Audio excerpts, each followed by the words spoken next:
La inteligencia artificial está poniendo en peligro cientos de miles de puestos de trabajo. ¿Cuántas veces escucharon ese pronóstico sombrío sobre los impactos de esta tecnología? ¿Cuántas veces? Muchas, ¿no? Bueno, y si fuera al revés, si en realidad fuera al revés. La irrupción acelerada de herramientas informáticas como el ChatGPT dio pie a cientos de dudas y temores, pero también a visiones más optimistas que consideran que esta tecnología creará más puestos de trabajo que los que destruirá, y dicen que incluso será el motor para consolidar la recuperación económica después de la pandemia. Entre los que opinan de esta forma está Marc Vidal, analista económico y consultor tecnológico español, que es considerado como una de las figuras más influyentes en el área de la economía digital en el mundo.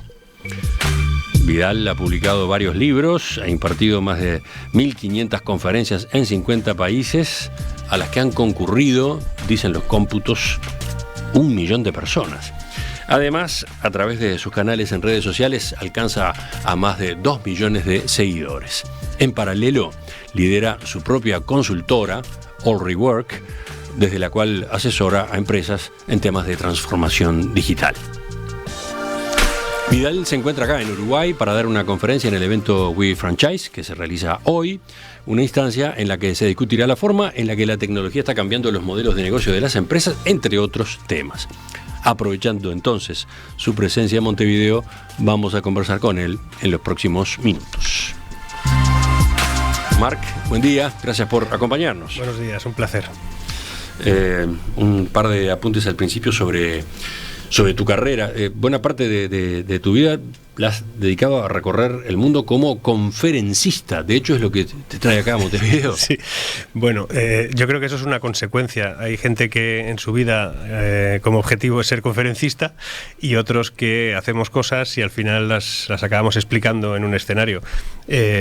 Para los que nos estén escuchando y quieran ser conferencistas, les recomiendo que primero vivan, hagan cosas y luego las consigan explicar, porque si no es algo vacío. Y en mi caso, pues sí, he tenido la consecuencia involuntaria de empezar a ser solicitado para explicar lo que he hecho en mi vida, lo que hacía, cómo veo yo el mundo de los negocios, etcétera. ¿Qué es eso de que Forbes y también LinkedIn te han elegido dentro de los 100 mejores influencers económicos y tecnológicos del mundo? Yo no sé, debo tener amigos. La cuestión es que no, hay diferentes listados, rankings y cosas por el estilo. LinkedIn, es verdad que en LinkedIn soy la persona que más seguidores tiene en España y cosas por el estilo, y supongo que eso debe influir a la hora de seleccionar, de haber contenidos mucho mejores que los míos, lo que pasa que no los ve tanta gente. Pero sí que es cierto que cuando te eligen en una lista, también lo confieso, te acaban eligiendo en otras, porque apareces en rankings continuamente y eso pues yo le doy un valor de verdad significativamente bajo. ¿Qué es la consultora? Porque decíamos, tú lideras tu propia consultora, All Rework, asesora a empresas en temas de transformación digital. Concretamente... Sí, bueno, yo soy una persona que monta negocios. Entonces ahora tengo y yo a los 17 años ya monté mi primer negocio en París, que me escapé de mi casa. Está en un libro que se llama Una hormiga en París, la historia, porque mucha gente me lo pedía que se lo explicara, y al final decidí hacer un libro que ha sido traducido a 30 lenguas, más de 500.000 de ejemplares vendidos. Ha sido lo que se dice un bestseller, porque explica cómo montar un negocio de la nada teniendo 17 años y saltándose todas las reglas, ¿no? Pero es verdad que a partir de ahí yo lo que descubrí es que a mí lo que me gusta es montar negocios, es poner en marcha mis propios proyectos y no tanto por no tener jefe, que al final tienes más jefes cuando tienes tu propio negocio, sino por el hecho de que decides un poquito el camino por el que quieres ir y enfrentarte. Y en ese camino pues he conseguido crear varias consultoras, algunas me las he vendido.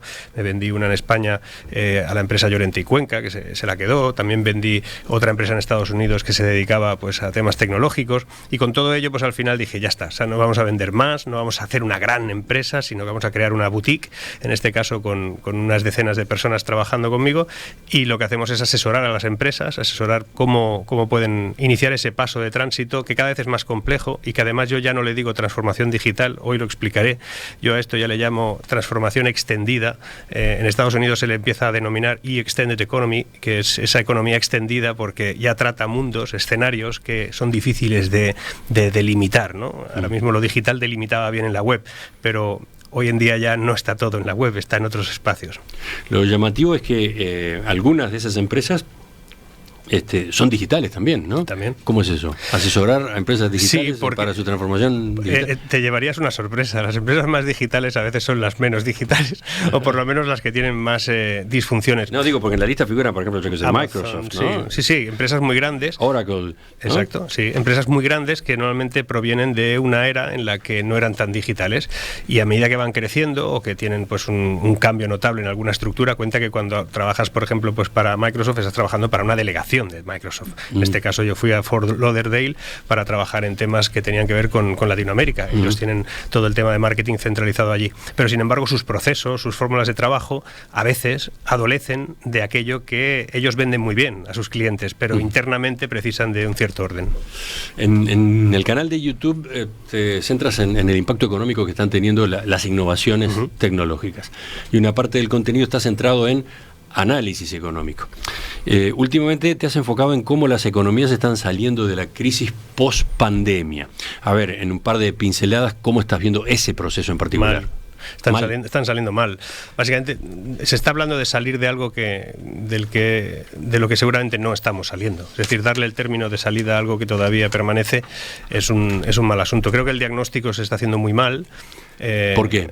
Porque desde el punto de vista económico tradicional se está dando referencia, por ejemplo, a la economía como si fuera algo que sucede linealmente, como ya estás en un punto, vas a otro. La economía, sobre todo en los ciclos, tienen diferentes altibajos, es como un diente de sierra continuo, en el que cuando la inflación sube no quiere decir que va a estar subiendo siempre, por supuesto, pero cuando baja no quiere decir que no pueda volver a subir en breve, sobre todo por cálculos, incluso la inflación se calcula con comparativas interanuales en los crecimientos, y eso hace que mucha gente no comprenda que aunque la inflación baje, los precios siguen subiendo, etcétera, ¿no? Entonces, todos los elementos económicos que están atacando ahora tienen un problema de base, y es la enorme cantidad de masa monetaria que hay en el mundo. Sorprende la gente que tiene problemas económicos que diga, pero a ver, a mí no me llega ese dinero, ¿no? Yo no tengo esa masa monetaria. Es independiente, es el proceso por el cual los circuitos económicos se nutren de dinero, y en este caso se excedió durante muchos años de exceso monetario, y eso en economía se llama agregado monetario, y a medida que eso se ha ido sumando, la Reserva Federal, Banco Central, los bancos centrales de la mayoría de los países emitieron mucho dinero que es deuda en realidad, y todo eso genera inflación, porque habiendo los mismos productos para vender, pero hay mucho más dinero para comprar, creas inflación, y a medio plazo la gente es más pobre. Y estamos ahí. Y entonces, a ver, ¿cómo caracterizas este momento de salida, entre comillas? Bueno, lo primero, normalmente el problema que tenemos es que nuestros gobernantes son bastante, son hipócritas en su actitud. Es decir, ellos saben muchas veces que las cosas están peor de las que dicen, pero no les conviene. ¿Quién votaría a alguien que dice que todo está muy mal? Y por otro lado, además, creo que estamos en manos de gente muy mediocre, en términos generales, en todo el mundo. A la política llega gente que en el mundo privado seguramente no durarían ni 10 minutos en ningún lugar, y esa gente tiene que hacerse cargo de nuestras vidas. Y tenemos un problema grave ahí, porque muchos de ellos... Es ácido todo eso que estás diciendo. Ácido, muy ácido. No, es así. Yo he trabajado con ellos, los conozco bien. A muchos, y de muchos países, y sé diferenciar con quién trato y con quién no, pero en términos muy generales, que no es equívoco, es general pero no es equívoco, hay mucha mediocridad en la política, fundamentalmente por eso, porque tienen una visión de luces cortas tremenda. Ellos no pueden mirar mucho más allá de 4 años por un tema puramente de subsistencia. Y cuando miran más allá de 4 años son estadistas, y de esos hay muy pocos. Y ahora mismo en la mayoría de lugares del mundo se está procurando no explicar que todos somos más pobres, porque en realidad el mundo se debe a sí mismo 3 veces y medio, y cuando una cosa se debe a sí mismo 3 veces y medio y no lo puede producir, es que es muy pobre. Tú hablas, en el caso de España, de una clase media low cost. Y menguante. Pero eso le está pasando a casi todos los países. La clase media low cost es ese grupo social que considera que es medianamente capaz de comprar un montón de cosas y acceder a muchísimos aspectos de comercio, incluso servicios, pero vive al día. Si se le rompen las gafas, entra en quiebra ese mes, o se le rompe el frigorífico, entra en quiebra ese mes. Sin embargo, pueden irse a París un fin de semana o pueden irse a un buen restaurante los jueves por la noche. Esa es la disfunción que hay. Además, estamos generando toda una clase social, sobre todo la más joven, que considera que casi todo en esta vida son derechos.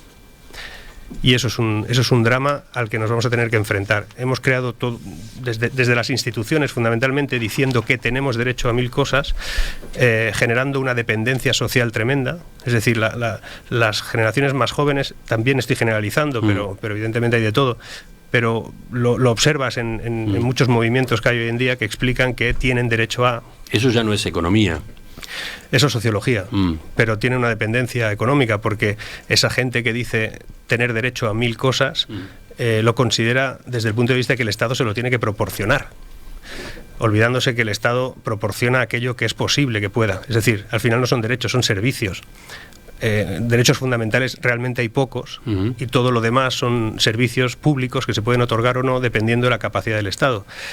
Muchos de estos también son aquellos que consideran que está bien que se suban impuestos, fundamentalmente porque así se podrá mantener ese estado, digamos, de subsidio, ¿no?, en gran medida, pero se olvidan de que para generar eso las empresas y el sector productivo tienen que tener capacidad de generar esa riqueza.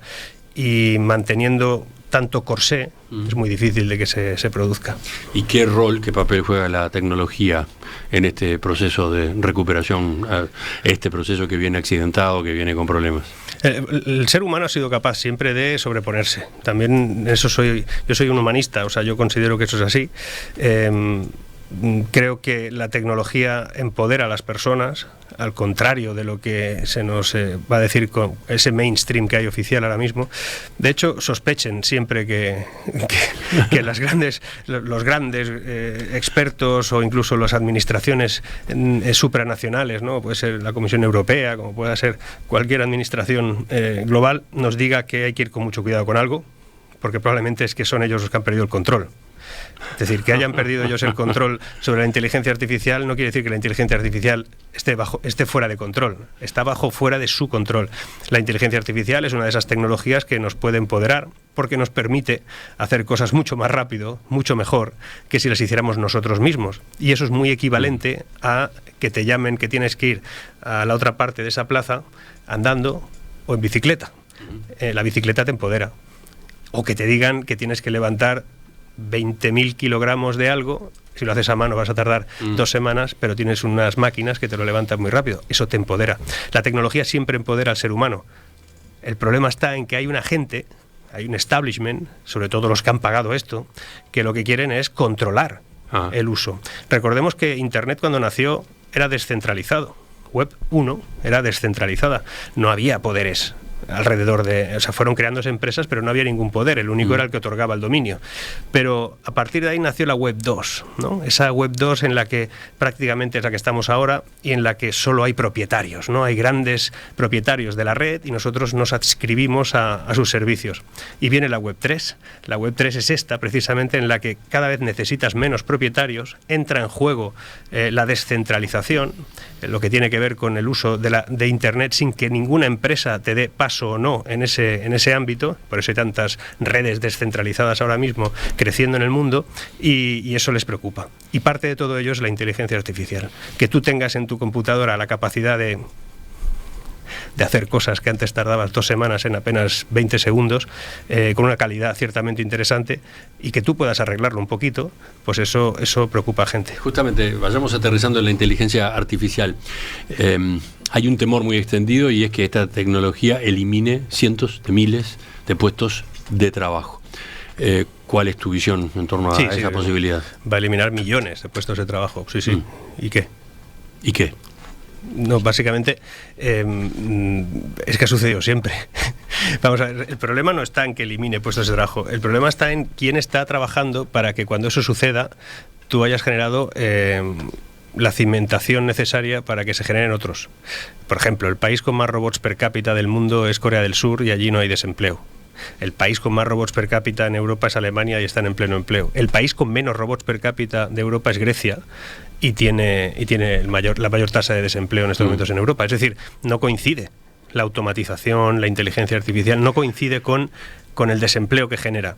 Pero eso sucede porque alguien planteó estratégicamente eso. Es decir, vamos a generar eficiencias, esas eficiencias generarán productividad, la productividad generará empleo, pero no donde estaba antes. Lo genera en otro escenario de mucho más valor, que hay que formar a esa gente, hay que prepararlo todo, y cuando lo haces así, entonces tu país tiene un PIB mucho más potente, con muchísima menos intervención humana en algunos ámbitos de poco valor, y donde hay personas generando alto valor, hay mejores sueldos, hay mayor participación en cotizaciones sociales y sobre todo hay un crecimiento del PIB. Eso se puede organizar, ese es tu planteo. Claro, el problema es lo que te decía antes.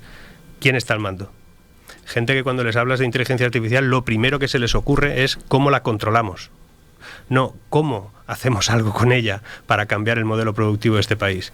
Hay un país aquí en Hispanoamérica, El Salvador, que independientemente de muchas diferencias, en muchos aspectos... Estás hablando del país presidido por Nayib Bukele, sí, o sea, una autoridad muy polémica, muy controvertida. Cogiendo con pinzas mil cosas, pero yo me quedo con un detalle, y es que es un hombre que, por ejemplo, el presidente es alguien que identifica la tecnología como una herramienta política. Él lo hace, lo ha hecho con Bitcoin, pero detrás de eso a veces hay algo, o por lo menos podría haber algo, y es que ha decidido que la inteligencia artificial tenga un foco de atracción, desarrollo, inversión en su país. No sería la primera vez que un país del mundo se convierte en el centro neurálgico de una revolución tecnológica cuando aparentemente no era nada. Singapur, propia Corea del Sur, que era un patatal en los años 70 del siglo pasado y ahora es la mayor potencia tecnológica de prácticamente toda Asia. Es decir, patatal es donde se siembran patatas. Ah, ahora entendí. Era agrícola, saliendo de una guerra con Corea del Norte. Es decir, elegir un momento determinado de la historia y apostar por ella es un acto estratégico. Si eso lo haces por tu beneficio político, a mí, pues oye, todo el mundo tiene que mirar por sí mismo un poquito, ¿no? Pero en este caso puede beneficiar a su país. Entonces yo creo sinceramente que el no plantearlo estratégicamente, estamos en manos normalmente de gente, no digo que ese hombre no sea así, pero que la gran mayoría de gente está pensando más en las disfunciones de algo que desconoce, que no en potenciar algo que podría ser beneficioso para todos. Pero tú llegas a sostener que con la inteligencia artificial se van a crear más empleos de los que se destruyan. No necesariamente, pero tampoco... Se pueden, tú dices que se pueden crear más empleos que los que Es que tampoco creo que se pueda calcular de forma neta esto. O sea, al final la inteligencia artificial es una parte de un sistema tecnológico que incorpora muchas más cosas, ¿no? Incorpora ciberseguridad, incorpora blockchain, incorpora robótica asistida, automatizaciones, RPAs... O sea, no solo es la inteligencia artificial, si la coges de forma unitaria no sabría hacerte el neto. En todo el conjunto estamos viviendo una revolución industrial de primer orden, como la que se vivió a finales del 18 con la máquina de vapor. Luego vivimos la segunda revolución industrial a principios del 20 con la mecánica pura y dura, luego la tercera, que se vivió en los años 60 del siglo pasado con la electrónica, y ahora estamos en la cuarta. Entonces, ¿qué pasa en esta cuarta? Pues que, como todas las revoluciones industriales o tecnológicas, no las vivimos a tiempo real, no las disfrutamos a tiempo real. Te voy a dar un ejemplo. Si nuestros oyentes ahora buscan en la hemeroteca más profunda de los finales del siglo XVIII, que hay por ahí documentos de cómo vivían las personas que trabajaban en una fábrica textil en el sur de Londres, finales del 18, y entraba una máquina de vapor, esa gente se revolucionó, escribió y se manifestaba porque quedaban expulsados de esas fábricas. Los titulares de entonces hablaban de primera crisis industrial. Nosotros hablamos de primera revolución industrial. Es decir, necesitamos tiempo para digerir estos procesos. Sí, y bueno, y se necesita capacitación o recapacitación de la fuerza laboral, ¿no? Seguramente. Hay países que eso lo están afrontando y otros que no. En definitiva, ¿cómo definirte? ¿Optimista? ¿Extremadamente optimista con respecto a las posibilidades que abre esta tecnología? El optimista sin demasiados elementos es un iluso. Te digo porque tú has señalado que ya no solo está en marcha una revolución, sino que comienza un nuevo modelo económico caracterizado por la deshumanización de la industria por completo. Sí. Es cuestión de tiempo. Es decir, al final... Deshumanización de la industria. Deshumanización de los procesos industriales. de donde, bueno, también está un poco deshumanizada en algunos aspectos, pero al final nos llegan al corazón con los anuncios y el marketing. Pero la cuestión es que si entras en una fábrica automovilística hoy en día no ves a una persona en kilómetros. ¿Y por qué va a haber una persona ahí? Pues porque, o sea, no debería. Es peligroso, no aporta valor. Fíjate, mira, hay una industria, la agrícola, que por poner un ejemplo de lo que significa, o de lo que significa hacerlo bien. En Países Bajos, ellos producen tomates, fresas. Países Bajos es Holanda, y allí hace un frío importante y cultivar estas cosas no es fácil. Sin embargo, lo han logrado con invernaderos y tal. Resulta que allí el tomate es el más barato que se vende en todas las lonjas de toda Europa. El más barato es el de Holanda. Y dices, pero ¿cómo puede ser si el sueldo medio, el salario mínimo en Países Bajos es casi el doble que, por ejemplo, el español, y es muchísimo más que, por ejemplo, el que tienen en Marruecos, donde no hay cotización social, seguridad social ni nada? Y resulta que es el más barato. Y dices, bueno, pues será por alguna razón. Esa razón es porque está automatizada toda la recogida del tomate. No hay una sola persona en el campo. Y dices, entonces no habrá nadie trabajando en el sector agrícola de Países Bajos. Pues resulta que Países Bajos tiene como primera industria, en este caso generadora de empleo, el agrícola.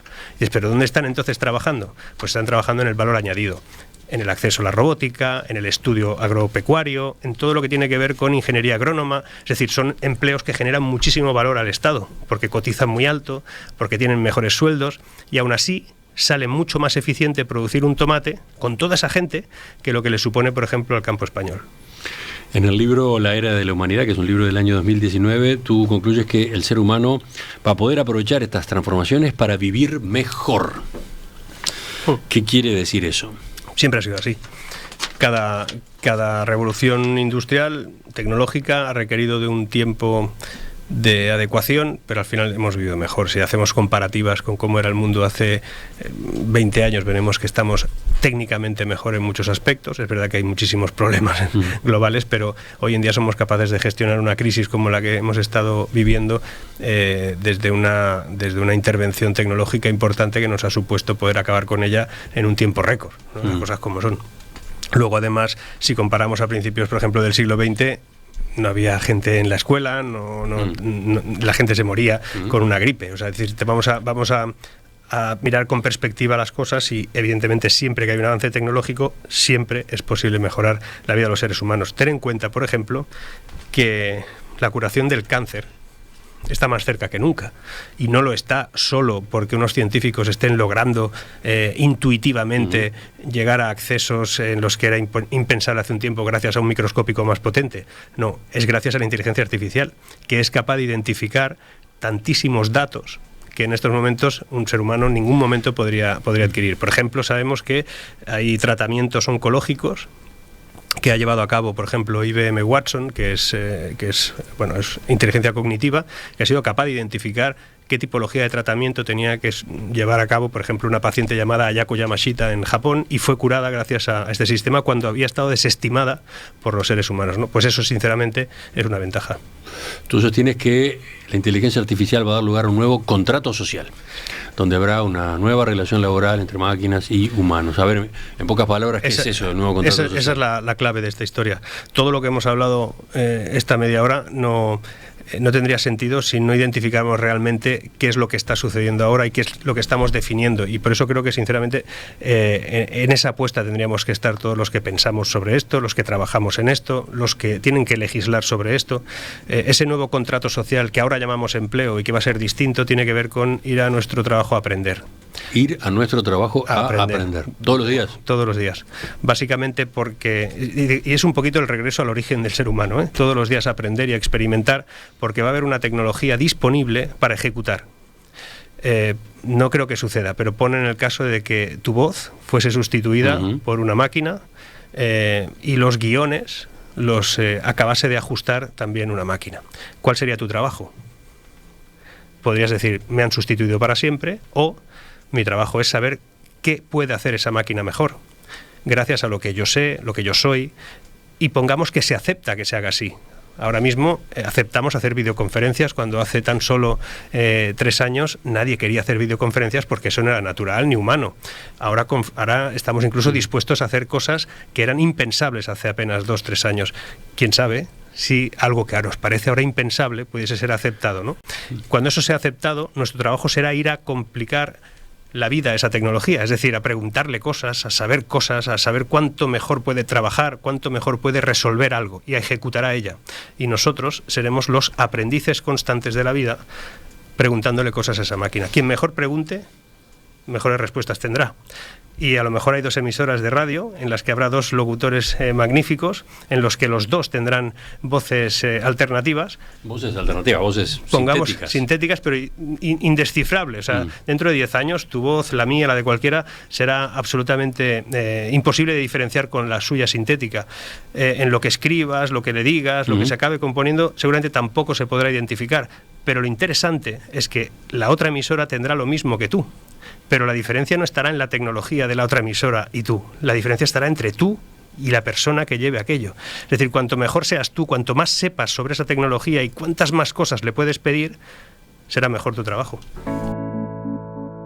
Enseguida completamos la entrevista con Marc Vidal, conferencista y consultor en transformación digital, analista económico y divulgador tecnológico.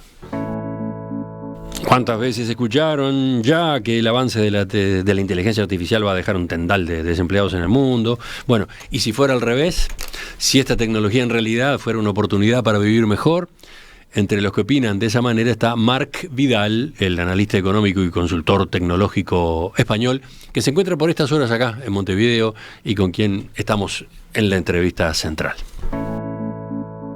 Los temores a la inteligencia artificial y sobre todo la inteligencia artificial generativa han estado a la orden del día en los últimos meses, ¿no? Después del lanzamiento del ChatGPT, etcétera, motivando incluso en abril que varios empresarios y expertos en tecnología, entre ellos, por ejemplo, Elon Musk, firmaran esa carta en la que pedían poner una pausa de 6 meses en los experimentos.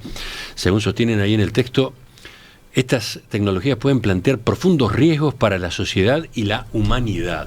¿Cómo viste ese planteo? El riesgo son ellos para la humanidad, pero bueno. ¿El riesgo son ellos? Ellos son... No, porque hace un rato te ensañabas con gobernantes, ahora te ensañas también con empresarios tecnológicos. Con algunos de ellos, sobre todo con los que manipulan lo que significa todo esto. Lo primero es que si son tan expertos deberían de saber que estamos hablando de que ChatGPT no es inteligencia artificial. ChatGPT es una gestión masiva de datos como nunca antes ha sido capaz de hacer una computadora, en este caso muchas computadoras, maneja 178.000 millones de datos a la vez y eso no es inteligencia artificial, eso es una entrega en un sistema de lenguaje artificial que lo que nos muestra, lo que nos aporta es algo que nos parece inteligente pero no lo es. Por eso se equivoca, por eso falsea, porque al final es pura estadística masiva de una manera como nunca antes hemos podido trabajar, lo cual no es inteligencia artificial. Lo segundo es que si son tan expertos y tan sabios, deberían de diferenciar entre lo que es la inteligencia artificial según los científicos y según los tecnólogos. Los tecnólogos hablan de que tarde o temprano, sin posibilidad de decir que no, la inteligencia será tanto o más consciente que nosotros, y los científicos, los que trabajan en el ámbito de la ciencia, te dicen que no tienen ni la más remota idea de cómo lograr eso algún día. Es más, ellos dudan de que eso se pueda producir y que mantener ese discurso de que es inapelable, que es ineludible, es un error de cálculo. Incluso estos señores tan expertos que ahora abogan, después de haber estado innovando toda la vida en 1000 cosas, que seguramente les ha generado muchísimo dinero y muchísima riqueza y muchísima capacidad de hacer cosas, estos mismos son los que, si te piden que durante 6 meses pares la innovación de cualquier cosa, ellos la mantienen esa innovación por otro lado. ¿Por qué le vamos a decir al mundo que pare de investigar en la inteligencia artificial para lograr una herramienta que va a ser útil para todos, mientras China lo puede seguir haciendo, mientras Elon Musk lo sigue haciendo? ¿Por qué Elon Musk dice que su mayor error comercial, empresarial, ha sido dejar de invertir en OpenAI? O sea, la empresa que parió, en este caso, ChatGPT. Es decir, estos señores, todos ellos, se suben a un carro que es muy fácil de subirse, que es el del miedo. Pero viste el tipo de frases que hay en esa carta, ¿no? Deberíamos desarrollar mentes no humanas que eventualmente podrían superarnos en número, ser más inteligentes, hacernos obsoletos y reemplazarnos. Me parece mentira. Deberíamos arriesgarnos a perder el control de nuestra civilización. ¿Pero qué dicen? A ver, pero a ver, esta gente ha visto películas que no. Vamos a ver. El ser humano ha sido capaz de adecuarse siempre a cualquier avance tecnológico, digerirlo y ponerlo a su servicio. Ahora mismo lo hace con la propia gestión parecida, lo que se llaman sistemas expertos, que sería la inteligencia artificial básica, y además detallada, que va directamente pues, a un tema, la medicina, la aeronáutica. O sea, gracias a la inteligencia artificial, vamos a dejarlo ahí, conseguimos alcanzar resultados impensables por el ser humano por sí mismo. Cuando se inventaron las calculadoras, los matemáticos pusieron el grito en el cielo, Los matemáticos dijeron, Dios mío, nuestra función en el mundo se acaba.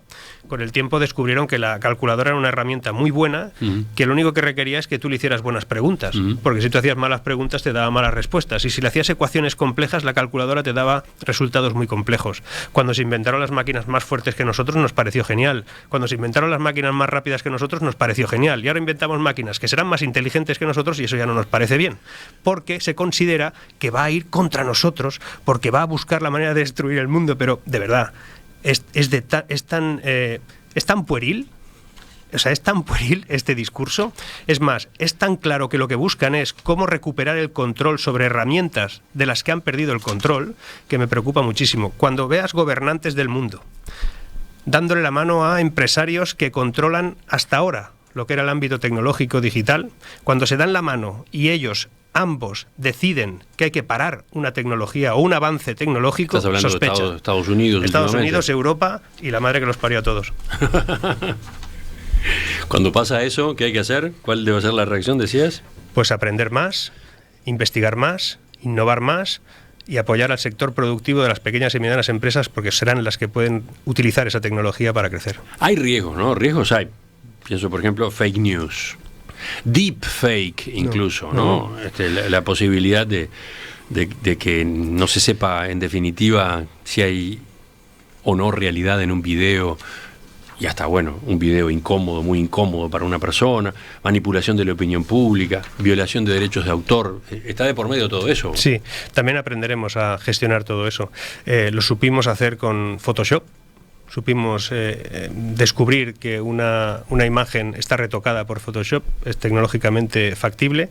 Sabremos cómo hacerlo también con cualquier otra muestra gráfica de algo que nos parezca que es real o no. Es mucho más potente, se puede hacer de forma más fácil, pero al igual que eso sucede, también suceden cosas buenas. Recuerda cómo se hablaba de Internet cuando se inventó.